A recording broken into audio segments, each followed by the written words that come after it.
রাদিয়াল্লাহু তাআলা আনহা আরজি জানাতে লাগলেন, ডাক দিয়া কয় নবী গো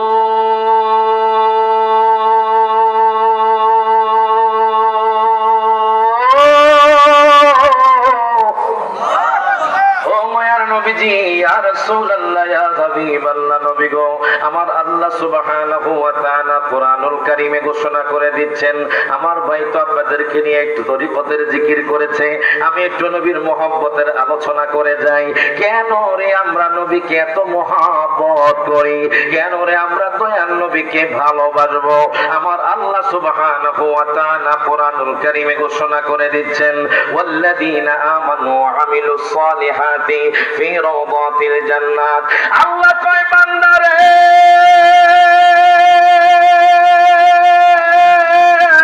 প্রত্যেকে জবানটা খুলে বলেন আল্লাহু আকবার, দুই হাত তুলে বলেন ইয়া রাসূলুল্লাহ। আল্লাহ কয় বান্দারে, ওয়াল্লাযীনা আমানু, যেই ব্যক্তি ঈমান আনবে এবং যেই ব্যক্তি আমল করবে, আল্লাহ সুবহানাহু ওয়া তাআলা কোরআনুল কারীমে ঘোষণা করে দিচ্ছেন, আল্লাহ কয় প্রথমে ঈমান আনতে হবে, আল্লাহ এবং তার রাসূলের প্রতি প্রথমে ঈমান আনতে হবে। ঈমান আনায়নের পরে আপনি যখন আমল করবেন, আমল করার পরে আমার আল্লাহ কয় তুমি যখন দুনিয়া থেকে চলে যাইবা, আমি আল্লাহ সুবহানাহু ওয়া তাআলা কোরআনুল কারীমে ঘোষণা করে দিলাম, তোমাকে যখন তোমার আত্মীয় স্বজন কবরে রেখে আসবে, আমি আল্লাহ সুবহানাহু ওয়া তাআলা তোমার কবরটাকে জান্নাতের বাগান বানায়া দিব। আরে বাগান, আমি আপনি নবীর জন্য কেমন পাগল, নবীজির বিবি আম্মা জান খাদিজা কেমন পাগল ছিলেন। আমার নবী যখন জাবালে নূর পাহাড়ে মুরাকাবায় থাকতেন, ধ্যানে মগ্ন থাকতেন, বাজান দিয়ে একাধারে 40 দিন আমার দয়াল নবী মায়ার নবী জাবালে নূর পাহাড়ে ধ্যানে মগ্ন ছিলেন। যে পাহাড়ের কাছে আমি নগণ্য গোলাম রায়হান জালালি গিয়েছি, আমি যখন পাহাড়ের সামনে গেলাম তখন দেখলাম, আমি চিন্তা করতে লাগলাম, তখন তো কোনো সিঁড়ি ছিল না, তখন তো বাজান এই পাহাড়টা অনেক উঁচু ছিল। আমার দয়াল নবী মায়ার নবী কেমনে জানি এই পাহাড়ের উপর উঠেছেন। আম্মা জান খাদিজা প্রত্যেক দিন 2 বার ওঠা নামা করতেন, সকালে একবার আর বিকালে একবার ওঠা নামা করতেন, দিনে 4 বার তিনি ওঠা নামা করতেন। এখন আমি ক্যালকুলেশন করে দেখলাম বাজান রে আমার আম্মা জান খাদিজা রাদিয়াল্লাহু তাআলা আনহা বাজান রে 40 দিনে 160 বার আমার দয়াল নবী মায়ার নবীর কাছে গিয়েছে। কতবার? জিনার বয়স ছিল 40 বছর, এই বৃদ্ধা বয়সেও নবীর জন্য পাগল হয়ে জাবালে নূরে পাহাড়ে উঠেছেন। 40তম দিনে উনি যখন পাহাড় বেয়ে উঠছেন, একটু উঠার পরে থেমে যান, উনি অসুস্থ হয়ে গেছেন, আবার ওঠেন, একটু থেমে যান। আমার দয়াল নবী মায়ার নবী রাহমাতুল লিল আলামিন নবীর কাছে গেলেন। আমার নবী আম্মা জান খাদিজার দিকে তাকায়া হাসতেছেন। আম্মা জান খাদিজা ডাক দিয়া কয় নবী গো, ও মায়ার নবীজি, ইয়া রাসূলুল্লাহ, আপনি কেন হাসতেছেন? আপনি কি আমার সাথে ঠাট্টা করছেন, মস্কারি করছেন? আমার নবী ডাক দিয়া কয় খাদিজা রে, তুমি যে কষ্ট করে বেবে আমি নবীর জন্য, মায়ার নবীর জন্য খাবার নিয়ে এসেছো, আল্লাহ তাআলা জিবরাইল আমিনের মাধ্যমে তোমাকে সালাম দিয়া দিছি। আম্মা জান খাদিজা চোখের পানি ছেড়ে দিলেন, চোখের পানি ছেড়ে দিয়ে কান্না করতে লাগলেন, বলে ইয়া রাসূলুল্লাহ, ইয়া হাবিবাল্লাহ, নবী গো, ও মায়ার নবীজি, আমি আপনার জন্য জান দিতেও প্রস্তুত আছি। দুঃখের বিষয় হলো আজকে আমাদের সমাজের মধ্যে কিছু মানুষ আছে যারা আল্লাহর হাবিবকে ভালোবাসতে চায় না। আম্মা জান খাদিজা কেমন ভালোবেসেছেন, ইন্তেকালের মুহূর্তে উনি আমার নবীকে বলতে লাগলেন, নবী গো, ইয়া রাসূলুল্লাহ, আমি তো আপনার জন্য সকল কিছু জান কুরবান করে দিলাম, আমি ইসলামের জন্য আমার সব সম্পত্তি দিয়ে দিলাম, ইয়া রাসূলুল্লাহ, আমি আপনার কাছের বিনিময়ে কিছু চাই না নবী গো, তবে ইন্তেকালের মুহূর্তে আমি আপনার কাছে 3টা জিনিস চাই। আমার নবী ডাক দিয়া কয় খাদিজা রে তুমি কি চাও তুমি আমার কাছে বলো। খাদিজা ডাক দিয়া কয় নবী গো ও মায়ার নবী ইয়া রাসূলুল্লাহ, মানুষ যখন মারা যায় মানুষকে বাজার থেকে কাফনের কাপড় এনে তাকে দাফন দেওয়া হয়। আমি খাদিজা বললাম ইয়া রাসূলুল্লাহ ইয়া হাবিবাল্লাহ নবী গো, আমি যখন মারা যাব আপনার জুব্বা মুবারকটা দিয়া আমাকে কবরে দাফন কাপড়ের কাজ করবেন। প্রত্যেকে জবানটা করে বলেন মারহাবা। তুই হাত দেওয়া ইয়া রাসূলুল্লাহ। আম্মা জান খাদিজা ডাক দিয়া কয় নবী গো ও মায়ার নবীজি ইয়া রাসূলুল্লাহ, দুনিয়ার মানুষ যখন মারা যায় তাকে তখন সাদা কাপড় পরাইয়া তাকে দাফন কাফনের কাজ করা হয়, শেষ করা হয়, সমাপ্তি করা হয়। ইয়া রাসূলুল্লাহ, আমি যখন মারা যাব ইয়া রাসূলুল্লাহ আমি তো আপনাকে ভালোবাসি। ইয়া রাসূলুল্লাহ আমি আপনাকে ভালোবাসি। ইয়া রাসূলুল্লাহ আমি যখন দুনিয়া থেকে চলে যাব আপনি আপনার জুব্বা মুবারকটা পেঁচায়া আমাকে কবরে রেখে আসবেন। আমার নবী কয় খাদিজা রে আমি যদি তোমাকে আমার জুব্বা দিয়া কাফন দেই তাহলে মক্কার কাফের মুনাফিকরা কইব মুহাম্মদ গরীব ছিল এই জন্য খাদিজাকে কাফনের ব্যবস্থা করতে পারে নাই, আমি কেমনে তোমাকে দিতাম। খাদিজা ডাক দিয়া কয় নবীজি আমার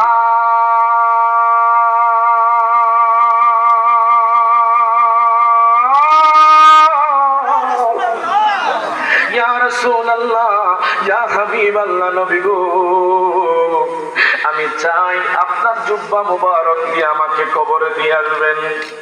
আমার নবী ডাক দিয়া কয় খাদিজা টেনশন করো না, আমি তোমার ওয়াদা পালন করব, আমি তোমার ওসিয়ত পূরণ করব। আম্মা জান খাদিজা রাদিয়াল্লাহু তাআলা ডাক দিয়া কয় নবী গো ও মায়ার নবীজি, দুনিয়ার মানুষকে তো দুনিয়ার আত্মীয় স্বজন কবরস্থ করে তাদেরকে কবরে রেখে আসে। ইয়া রাসূলুল্লাহ আমি চাই আপনি আমার দেহ মোবারকটা কবরে রেখে আসবেন। আমার নবী কয় ঠিক আছে খাদিজা তোমার এই ওসিয়তটাও পূরণ করলাম। এবার খাদিজা চোখের পানি ছেড়ে দিলেন, ডাক দিয়া কয় নবী গো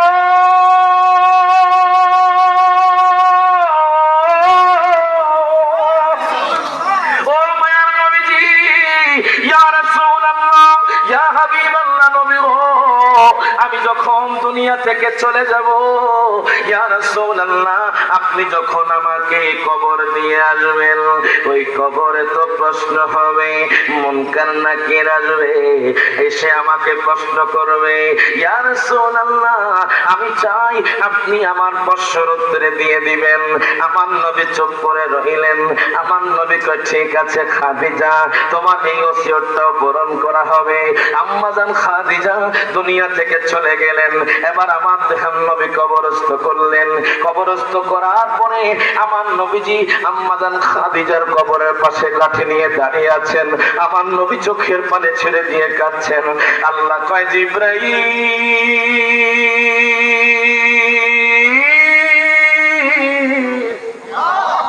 ও জিবরাইল আমার বন্ধুর কষ্ট তো আমি সহ্য করতে পারি না। ও জিবরাইল যেই বন্ধুর জন্য আমি আসমান এবং জমিন সৃষ্টি করেছি, যেই নবীরে দেখলে বাজান জাহান্নামের আগুন হারাম হয়ে যায়, যেই নবীরে দেখলে জাহান্নামের আগুন হারাম হইয়া জান্নাত ওয়াজিব হয়ে যায়। ওরে কত মানুষ দেখলো নবী গো, কত মানুষ ধন্য হলো নবী গো আপনারে দেখিয়া। আমরা আদম কপালে পড়ায় আমরা কপালে দেখলাম না আপনা রে রে জ্বালা জোড়ায় না ও জ্বালা জোড়ায় না রে। নবীরা দেখতে চান সবাই একটু হাত তুলে করেন, জ্বালা জোড়ায় ও জ্বালা জোড়ায়। ওরে ভিতরে লাই গাছে নবীর প্রেমের আগুন দে, ওরে আমার জ্বালা জোড়ায় না ও জ্বালা জোড়ায় না রে। বাজান ওই নবীর নাতিকে তো বাজান মুহররমের 10 তারিখ শহীদ করে দিয়েছে। কতক্ষণ ঠিক কিনা? এই জন্য তো বলে মহরমের 10 তারিখে কি ঘটাইলেন রব্বানা, হায়রে কি ঘটাইলেন রব্বানা,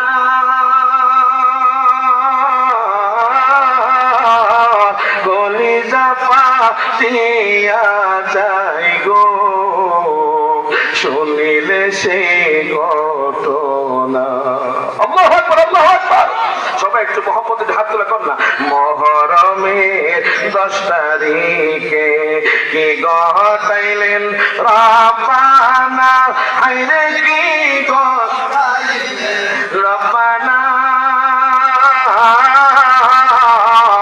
কলিজা ফাটিয়া যায় গো শুনিলে সেই ঘটনা।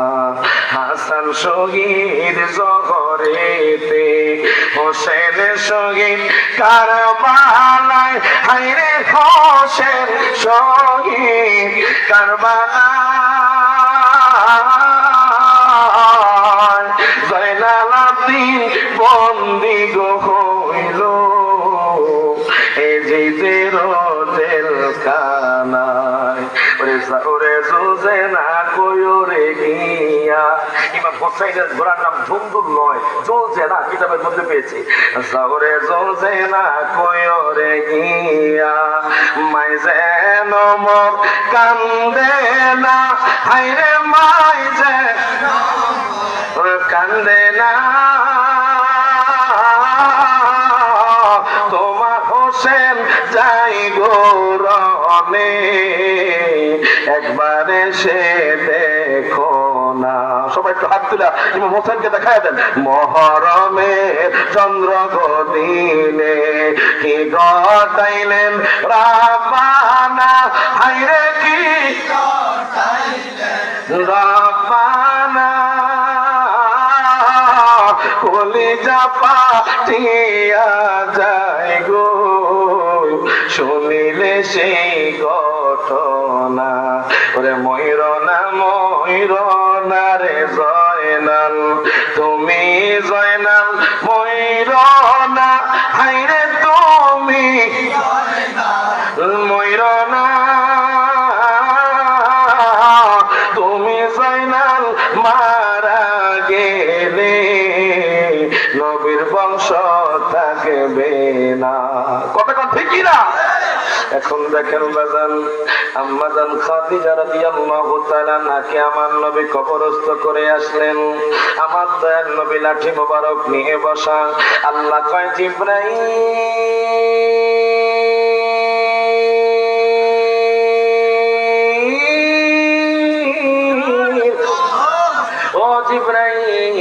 আমি তো খাদিজার বিরহের জ্বালায় আমার বন্ধুর কষ্ট সহ্য করতে পারছি না। ও জিবরাইল, তুমি এক্ষুনি যাও, আমার বন্ধুকে বলে দাও, আমার বন্ধু যেন তার বিবির জন্য কষ্ট না পায়, তার বিবির জন্য আম্মাজান খাদিজার জন্য না কান্দে। আমি আল্লাহ বলে দিলাম, ও বন্ধু আপনি টেনশন করবেন না, আপনার খাদিজার কবরে সওয়াল জবাবের উত্তর আমি আল্লাহ স্বয়ং আল্লাহ দিয়ে দিব। তুই হাত ধরে বলেন ইয়া রাসূলুল্লাহ।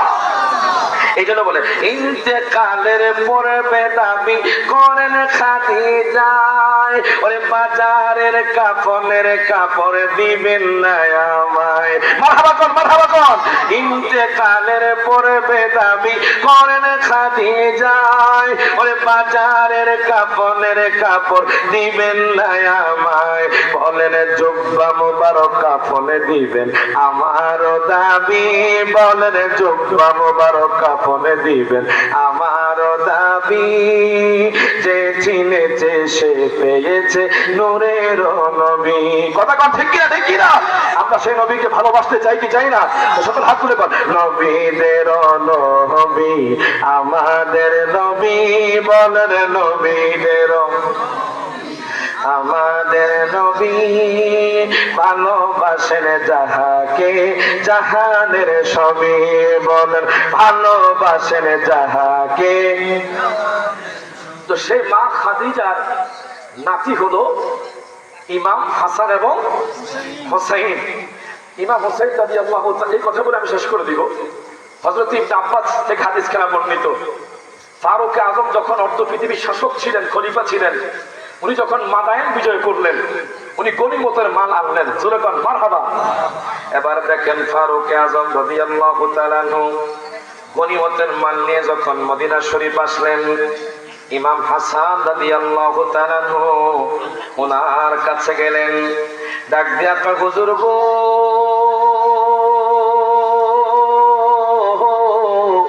আপনি গনিমতের মাল থেকে আমাকে কিছু দেন। ফারুক আজম যখন ইমাম হাসানকে দেখলেন, উনি মহব্বতে 1000 দিরহাম দিলেন। এবার দেখেন ইমাম হুসাইন রাদিয়াল্লাহু তাআলা আনহু আসলেন, ডাক দেয়া কয়, ও আমিরুল মুমিনিন, আপনি আমাকে গনিমতের মাল থেকে কিছু দেন। এবার ফারুক আজম ইমাম হুসাইনকেও 1000 দিলেন। ফারুক আজম রাদিয়াল্লাহু তাআলা এর বেটা হযরত আব্দুল্লাহ ইবনে ওমর, উনি যখন ওনার কাছে আসলেন, ডাক দেয়া কয়, বাবা গো, আপনি ইমাম হুসাইনকে দিয়েছেন, ইমাম হাসানকেও দিয়েছেন, আমাকেও গনিমতের মাল দেন। উনি তখন তার সন্তানকে 500 দিরহাম দিলেন। তার সন্তান ডাক দেয়া কয়, বাবা গো, আপনি ইমাম হুসাইনকে দিলেন 1000 দিরহাম। জোরে কোন মারহাবা। আপনি ইমাম হুসাইনকে দিলেন 1000 দিরহাম, ইমাম হাসানকে দিলেন 1000 দিরহাম। আমি আপনার পুত্র, আমি বেশি হকদার, আপনি আমাকে দিবেন 2000 দিরহাম। আপনি 2000 দিরহাম দিলেন না, 1000 দিরহামও দিলেন না, আপনি আমাকে দিলেন 500 দিরহাম। কারণটা কি? তখন ফারুক আজম চোখের পানি ছেড়ে দিল। ফারুক আজম ডাক দিয়া কয়, সন্তান রে, তুমি কি জানো ইমাম হোসেনকে, যার নানা হলো আল্লাহ পাকের হাবিব? তুমি কি জানো নি ইমাম হাসান হোসেনকে, যার মা হলো দয়াল নবীর বেটি ফাতেমা? তুমি কি জানো নি তার আব্বাকে, তিনি হলেন হযরত মাওলানা শের খোদা, তিনি হলেন বেলায়েতের সম্রাট। জোরে কোন মারহাবা। তখন তার বেটা চুপ হয়ে গেল। এবার ফারুক আজম ডাক দেয়া কয়, সন্তান রে, আমরা তো তাদের গোলামের গোলাম না, তুমি যদি তাদের পর্যায়ে পৌঁছো, আমি তখন তোমাকে 1000 দিরহাম দিয়ে দিব। বাবা, আমি জীবনে বুঝতে পারবো না, আহলে বায়াত সম্মানিত, মর্যাদাপূর্ণ, ফজিলতপূর্ণ, তাদের সাথে কারো তুলনা হয়? আমরা কি সে আহলে বায়াতকে ভালোবাসতে চাই কি চাই না? আমরা কি ইয়াজিদি মুসলমান না হোসেনি মুসলমান? কারা কারা হোসেনি একটু হাত তুলে দেখায়। নারে তাকবীর।